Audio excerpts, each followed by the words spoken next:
Assalamualaikum warahmatullahi wabarakatuh. Waalaikumsalam warahmatullahi wabarakatuh. Bismillahirrahmanirrahim. Alhamdulillahi rabbil alamin. Wassalatu wassalamu ala ashrafil anbiya'i wal mursalin. Sayyidina wa maulana Muhammadin wa ala alihi wa ashabihil mujahidin at-tahirin, amma ba'du. Saudara-saudara kaum muslimin rahimakumullah.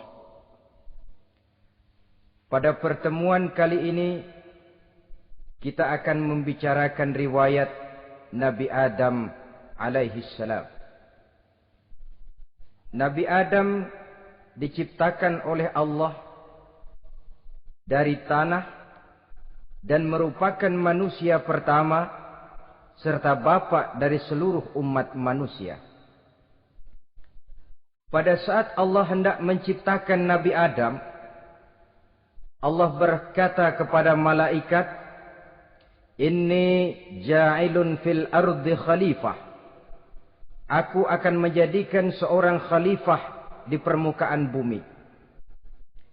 Malaikat dengan nada sedikit protes berkata, "Ataj'alu fiha may yufsidu fiha wa yasfiku ad-dima wa nahnu nusabbihu bihamdik wa nuqaddisu lak." Tuhan, apa perlunya engkau ciptakan seorang khalifah di permukaan bumi? Kelak kalau mereka berkembang biak, kerjanya hanya akan melakukan kerusakan, menumpahkan darah, saling bermusuhan satu sama lain. Sedangkan kami, kata malaikat, sudah cukup bertasbih memuji kebesaranmu. Allah kemudian menjawab, "Inni a'lamu ma la ta'lamun." Aku lebih tahu tentang apa yang kalian semua tidak mengetahuinya. Setelah diciptakan Nabi Adam daripada tanah, ditiupkan roh, maka Allah kemudian mengajarkan kepada Nabi Adam berbagai macam ilmu pengetahuan. Wa 'allama Adam al-asma'a kullaha. Kemudian Allah mengajarkan Nabi Adam nama-nama segala sesuatu. Nama merupakan simbol daripada ilmu pengetahuan. Nabi Adam akan dijadikan khalifah di permukaan bumi.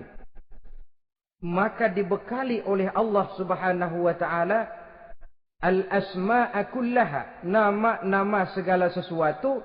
Yang dimaksud di sini ialah al-ulumal katsirah, ilmu pengetahuan yang banyak. Malaikat pada mulanya protes. Kami kan sudah cukup bertasbih Tuhan. Kami kan sudah cukup memujimu. Untuk apa lagi membuat manusia sebagai khalifah di permukaan bumi? Seolah-olah malaikat tidak setuju. Allah yang maha tahu rahasia segala sesuatu memberikan vonis, aku lebih tahu tentang apa yang kalian semua tidak tahu. Oleh karena Nabi Adam dipersiapkan untuk menjadi seorang khalifah di permukaan bumi, maka dibekali oleh Allah dengan ilmu pengetahuan. Begitu Nabi Adam dan begitu kita. Karena bukan cuma Nabi Adam, kita pun oleh Allah dijadikan sebagai khalifah-khalifah di permukaan bumi ini. Yang nilai kekhalifahan kita bergantung kepada kondisi kita masing-masing. Ada orang yang menjadi khalifah level internasional, menjadi pemimpin dunia Islam. Ada orang menjadi khalifah level nasional saja. Ada khalifah tingkat kota saja, ada khalifah tingkat kecamatan, ada khalifah tingkat RW, RT, sekurang-kurangnya khalifah untuk tingkat rumah tangga masing-masing. Nah, tanpa membekali diri dengan ilmu pengetahuan, jangan berharap kita akan bisa melaksanakan tugas sebagai khalifah di permukaan bumi ini. Apapun saja, Nabi mengajarkan man aradad dunya fa'alaihi bil ilmi wa man aradal akhirata fa'alaihi bil ilmi wa man aradahuma fa'alaihi bil ilmi. Siapa yang menginginkan dunia harus dengan ilmu. Yang menginginkan akhirat juga harus dengan ilmu. Yang menginginkan dunia akhirat juga harus dengan ilmunya. Tanpa dasar ilmu, maka manusia tidak akan bisa menjalankan tugas kekhalifahan. Setelah diajarkan Adam nama segala sesuatu, dikonfrontir, dihadapkan dengan malaikat. Malaikat, kalau tadi kamu bilang buat apa perlunya menciptakan khalifah? Nih bentuknya. Adam. Sekarang malaikat, coba kamu sebutkan nama segala sesuatu ini yang ada di sini ini. Malaikat berkata, Subhanaka la ilma lana illa ma 'allamtana. Ya Allah, kami tidak punya ilmu, kami tidak tahu semua itu kecuali apa yang telah Engkau ajarkan kepada kami. Kalau kamu tidak sanggup, Adam, sebutkan nama-nama semua itu. Adam menyebutkannya dengan lancar. Ketika itulah Allah memerintahkan malaikat untuk sujud kepada Nabi Adam alaihi salam. Sujud di sini bukan sujudul ibadah. Sebab sujud ibadah kepada yang selain Allah haram. Tapi sujud di sini sujudut tawadhu' i'tirafan bifadli Adam. Sujud merendahkan diri sebagai pengakuan terhadap keutamaan dan kelebihan Nabi Adam. Maka orang yang banyak ilmunya lebih utama dari orang yang hanya banyak ibadahnya. Bahkan iblis lebih takut kepada orang alim yang sedang tidur daripada orang goblok yang lagi ibadah. Model ini diceritakan dalam Ihya'nya Imamul Ghazali. Iblis masuk ke masjid mau menggoda orang lagi sholat. Sudah masuk di pojok masjid, dia lihat orang lagi tidur. Ngacir iblis keluar, cepat benar. Pucat mukanya. Ketemu di jalan sama temannya. Kenapa lari, Mas?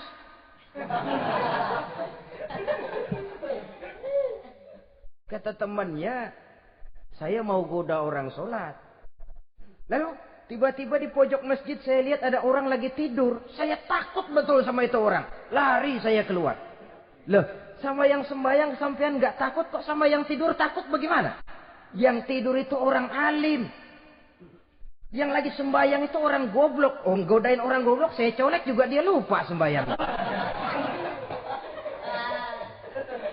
Tapi orang alim ini saya takut betul. Lah kalau diukur dengan malaikat waktu itu Nabi Adam, ibadahnya lebih banyak malaikat, jelas. Sudah bertasbih, sudah bertahmid malaikat. Nabi Adam baru diciptakan. Tapi kenapa Allah perintah malaikat sujud kepada Adam? I'tirafan bifadli Adam. Keutamaan Nabi Adam. Pantas untuk diserahi tugas sebagai khalifah mengatur kehidupan di muka bumi. Kalau malaikat yang jadi khalifah di dunia ini, nggak rame dunia. Coba, malaikat material, harta nggak perlu. Seksual nggak perlu. Dunia ini hambar. Justru dunia ini menjadi ramai setelah manusia diberikan fungsi sebagai malaikat, sebagai khalifah oleh Allah Subhanahu wa taala. Saudara-saudara kaum muslimin rahimakumullah, setelah nyata kelebihan Nabi Adam, maka Allah perintahkan Nabi Adam tinggal di surga dengan segala kenikmatan yang ada di dalamnya. Tapi lantaran sendirian, kesepian Nabi Adam ini. Allah Maha Tahu, maka diciptakannya pasangannya, yaitu Siti Hawa dari tulang rusuk yang sebelah kiri. Sehingga Nabi pernah pesan begini, Istausu bin nisa fa innahunna khuliqna min dhil'in. Hati-hati kamu ngadepi perempuan. Yang tolong dengar nih yang laki-laki. Yang perempuan belaga budak aja dulu lah. Hati-hati kamu ngadepi perempuan. Fa innahunna khuliqna min dhil'in. Karena perempuan diciptakan dari tulang rusuk. Sebelah kiri. Apa watak tulang rusuk? Tulang rusuk itu kan bengkok. Perempuan tuh begitu. Didiemin aja bengkok terus. Dikerasin patah.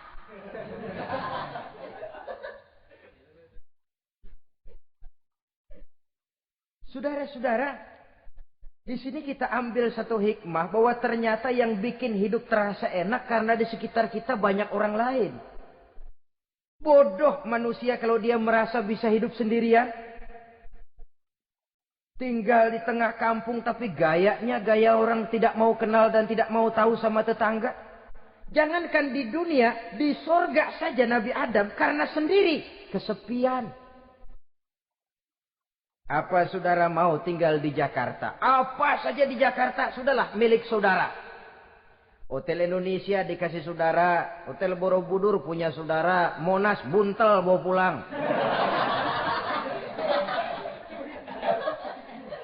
Semanggi ambil. Tapi di Jakarta saudara tinggal sendirian. Kira-kira enak nggak? Ternyata yang bikin hidup terasa nikmat karena di sekitar kita banyak orang lain. Begitulah Allah ciptakan Siti Hawa. Setelah diciptakan Siti Hawa, natur manusiawi. Nabi Adam mau main pegang aja. Kata Allah, hai Adam, jangan kau sentuh sebelum kau bayar maharnya.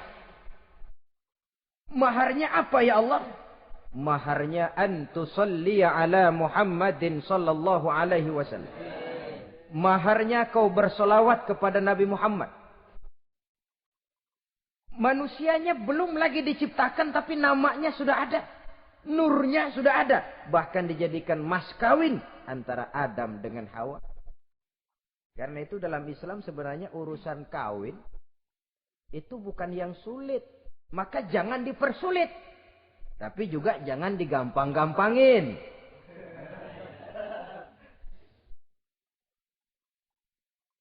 Artinya yang namanya mahar ini walaupun cuma sebentuk cincin besi kalau orang sangat tidak mampu. Bahkan dengan mengajarkan Fatihah saja sah sudah. Saya terima nikahnya Fulanah binti Fulan dengan mas kawinnya saya ajarkan dia surah Fatihah. Kalau memang kere betul, tidak punya apapun, sah sudah. Agama ini mudah, karena itu jangan dipersulit, tapi juga jangan digampang-gampangin. Setelah itu Allah memerintahkan, ya Adam uskun anta wa zawjukal jannah. Hai Adam, kau dan istrimu tinggallah dalam surga. Wa kula minha ragadan haitsu syi'tuma. Segala makanan yang ada di dalamnya boleh kau makan. Pakaian yang aneka warna boleh kau pakai. Nikmati seluruh fasilitas yang ada di surga ini. Cuma atuk aja Adam. Yang lain boleh dah. Mau ngapa pakai atuk aja jangan. La taqraba hadhihi syajarah. Jangan kamu dekati pohon khuldi itu. Dekat saja jangan. Apalagi sampai metik. Jangan Adam. Saudara, ma'asyiral muslimin, itulah watak manusia. Kalau ada 10 persoalan, yang 9 boleh, yang 1 tidak boleh, yang tidak boleh yang bikin dia penasaran. Gua pengen tahu ngapa kagak boleh sih. Timbul penasaran.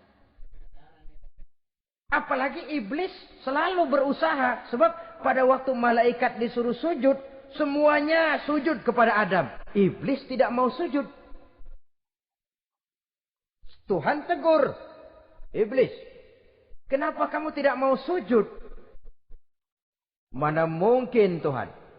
Saya kan dibikin dari api, kata iblis. Adam dari tanah. Unsur api lebih mulia dari unsur tanah. Masa saya harus tunduk kepada Nabi Adam? Gengsi dong.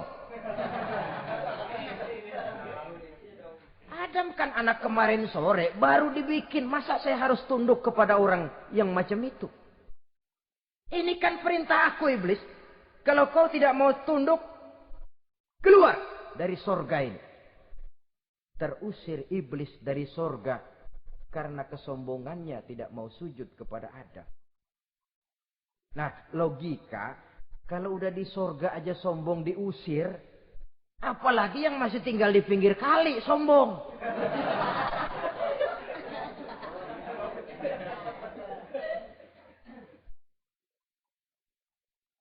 Tapi sejak peristiwa terusirnya itu, iblis bikin proklamasi. Apa proklamasi iblis? Rabbi fanzirni ila yaumi yub'asun. Ya Allah, gara-gara Adam saya diusir dari surga. Saya minta kepadamu ya Allah, beri saya kesempatan sampai hari manusia dibangkitkan.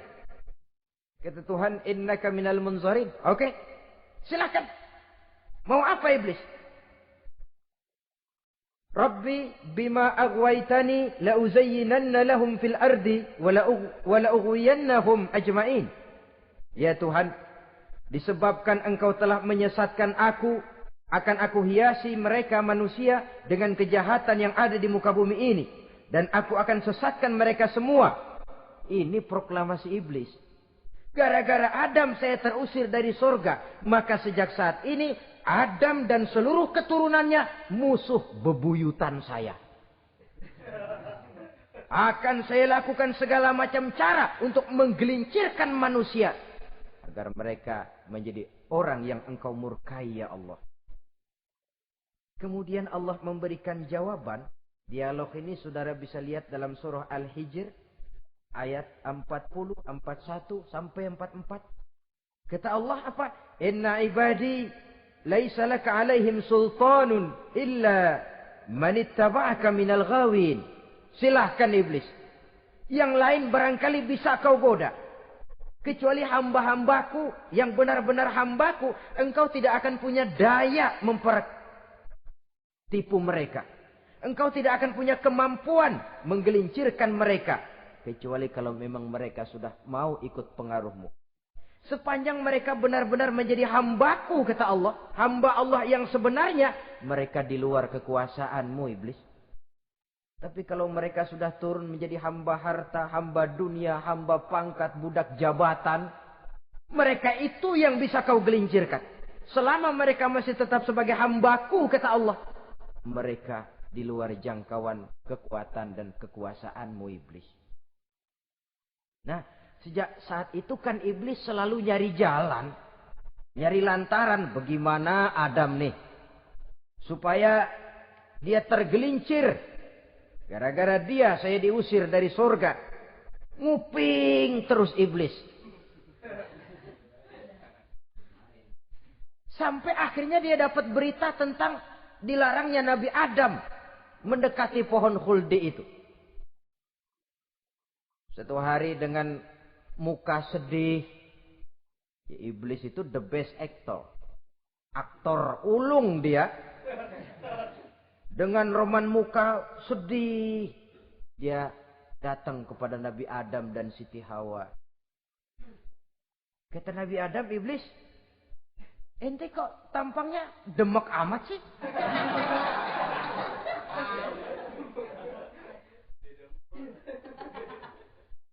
Kenapa begitu sedih? Adam, saya sebenarnya tidak ada yang bikin saya sedih. Cuma saya dapat berita bahwa engkau tidak akan selamanya di dalam surga ini. Wah Adam, kalau engkau bisa tetap tinggal di surga bersama istrimu, alangkah bahagianya saya, kata iblis. Tapi saya dapat kabar, ente nggak bakalan lama-lama di surga. Buktinya ente dilarang makan buah khuldi. Khuldun artinya kekal. Kalau kau makan buah itu, kau akan kekal di surga Adam. Tuhan nggak pengen, makanya dilarang. Wa qasamahuma inni lakuma laminan nasihin. Untuk memperkuat omongannya, sumpah si iblis. Bener Dam, saya sih ngomong cuma buat kepentingan ente. Saya sayang sama ente. Yang tahu cuma saya dah. Bicaranya seolah-olah untuk kepentingan Nabi Adam. Sebenarnya tujuannya tidak lebih menjerumuskan Nabi Adam. Begitu iblis zaman dulu, zaman Adam. Dan begitu iblis zaman sekarang. Seolah-olah bicaranya untuk kepentingan umat Islam. Tapi sebenarnya tujuannya ngelecehin. Memperdayakan umat Islam. Dia bilang kepada Adam, saya sih cuma ngasih saran Adam. Kalau ente pengen selamanya di surga, petik aja tuh buah. Pokoknya beres dah. Itu si Tuhan ngelarang bohongin doang lo. Supaya kau dan istrimu tidak lama-lama di sorga, maka dilarangnya kau memakan buah khuldi itu. Udah, embat saja. Saudara-saudara, tipu daya iblis ini bisa kita baca dalam surah Al-A'raf ayat 20 sampai ayat 22. Nabi Adam tergoda, ditambah oleh bujuk rayu Siti Hawa. Nabi Adam yang setengah hati itu akhirnya terpancing betul. Sebab itu perempuan, walaupun peranannya tidak begitu kelihatan, tapi memang sangat menentukan. Tidak ada seorang suami bisa sukses jadi apapun dia tanpa peran serta istrinya. Karena itu sebagai muslim, kita punya teman hidup dan kita punya lawan hidup. Siapa teman hidup kita? Dalam arti sempit, teman hidup kita istri. Kalau dia istri tentu suami yang taat kepada Allah dan Rasulnya. Dalam arti luas, teman hidup kita ialah setiap muslim. Setiap orang yang pandangan hidupnya sama dengan kita. Itu teman hidup. Lalu lawan hidup kita siapa? Lawan hidup kita secara mutlak iblis dalam segala bentuknya. Iblis yang berbentuk halus, ini ngusirnya rada lebih gampang. Konon ya, iblis setan itu kalau dengar orang azan kan lari. Takut dia. Dibacakan bismillah, minggir. Yang sulit diusir ini iblis yang berbentuk manusia. Diazanin nyengir.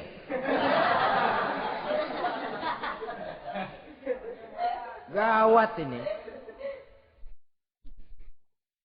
Saudara-saudara, ini musuh dalam artian mutlak. Sedangkan musuh dalam artian ideologis, setiap orang yang pandangan hidupnya tidak sama dengan kita. Bahasa langsungnya, setiap orang di luar Islam. Secara ideologis. Ya. Adapun secara manusiawi, kita tetap toleransi, saling menghormati, setuju dalam perbedaan pendapat, kembali kepada prinsip lakum dinukum. Kewajiban saling menghormati sesama manusia, tapi secara ideologis tidak ada kompromi. Begitulah Nabi Adam tergoda. Dan begitulah iblis selalu menggoda keturunan-keturunan Nabi Adam sampai kepada kita sekarang ini.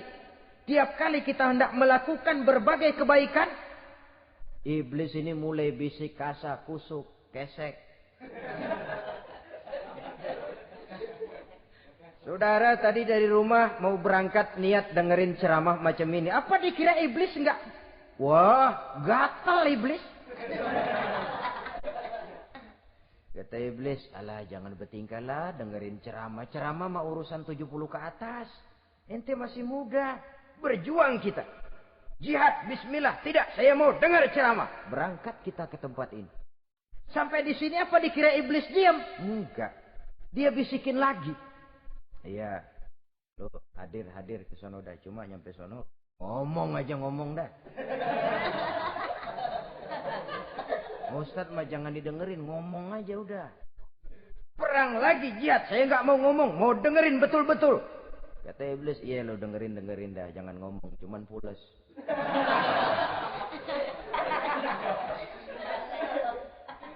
Segala macam cara dilakukan oleh iblis untuk menggelincirkan manusia. Ketika Nabi Adam mengambil buah khuldi itu, datanglah murka Allah. Adam, seolah-olah kalau bahasa kita, kelewatan kamu Adam. Dari belum ada aku ciptakan kau. Barangkali kau merasa kesepian, aku ciptakan Hawa. Aku tinggikan derajatmu dari malaikat sampai malaikat sujud kepadamu. Aku perintahkan kau tinggal di sorga dengan seluruh fasilitas yang ada di dalamnya. Cuma satu yang aku minta, jangan dekati pohon khuldi, engkau tidak sanggup Adam. Keluar dari sorga ini. Terusir Nabi Adam dan Siti Hawa dari sorga. Turun ke dunia ini. Turun terpisah lagi. Ya Allah. Orang itu kalau biasa susah, ketemu susah sih menglalap namanya. Makanannya. Tapi biasa seneng ketemu susah. Ini yang kalau tidak kuat mental. Tengoklah zaman sekarang kan nih. Kalau tuan-tuan rajin baca pos kota. Kayaknya nyawa murah bener. Pasal duit 100, nyawa hilang. Pasal diputusin pacar, begon ditenggak. Gantung diri pakai tali plastik. Murah betul kelihatannya jiwa itu. Sehingga pantas kalau Nabi pernah katakan irhamu salasatan minan nas, sayangilah 3 macam manusia. Pertama, azizan zalla, orang mulia yang jatuh hina. Pejabat tinggi kalau pensiun kesian bener. Ya Allah. Udah nggak ada yang ngasih hormat, tanda tangan nggak laku. Azizan zalla. Orang mulia yang jatuh hina. Yang kedua, ghaniyan qad iftaqara. Orang kaya jatuh miskin. Dari hidup serba ada jatuh melarat. Yang ketiga, faqihan yal'abu bihil juhal. Ahli fikih ngerti hukum tapi dipermainkan oleh orang-orang bodoh yang kebetulan punya kekuasaan. Lalu keluar fatwa sesuai dengan pesan sponsor. Yang halal bisa jadi haram, yang haram dibikin remeng-remeng. Ahli fikih dipermainkan oleh orang bodoh. Kasihan betul. Terpisah Adam dengan Hawa ini. Adapun Nabi Adam turun menyesal dengan seluruh kesalahannya. Sujud, taubat, menangis. Menurut riwayat 300 tahun beliau sujud. Seraya membaca Rabbana zalamna anfusana wa illam taghfir lana wa tarhamna lanakunanna minal khasirin. Ini doanya Nabi Adam. Ya Allah, kami telah zalim kepada diri kami sendiri. Andai kata engkau tidak kasihan, tidak memberikan ampun kepada dosa yang kami lakukan, sungguh kami termasuk ke dalam golongan orang-orang yang rugi. Ini yang dibaca Nabi Adam dalam taubatnya. Di akhir taubatnya, Nabi Adam munajat kepada Allah. Ya Allah, dengan kebesaran Muhammad, ampunilah dosa saya. Allah tegur, kaifa araftahu ya Adam walam akhluqhu. Dari mana kau bisa tahu nama Muhammad Adam, padahal aku ciptakan saja belum manusianya. Kata Nabi Adam, pertama, ketika engkau ciptakan saya, engkau tiupkan ruh ke dalam jasad saya, terbuka mata saya memandang ke bawah arasmu. Di sana nampak dengan jelas tertulis di kaki arasmu, La ilaha illallah Muhammadur Rasulullah. Taulah saya bahwa Muhammad ini orang yang paling dekat dengan engkau ya Allah. Sampai namanya bergandengan dengan namamu di kaki arasmu. Yang kedua, ketika saya hendak menyentuh Hawa, kau juga yang mengatakan jangan kau bayar maharnya sebelum kau bersolawat kepada beliau.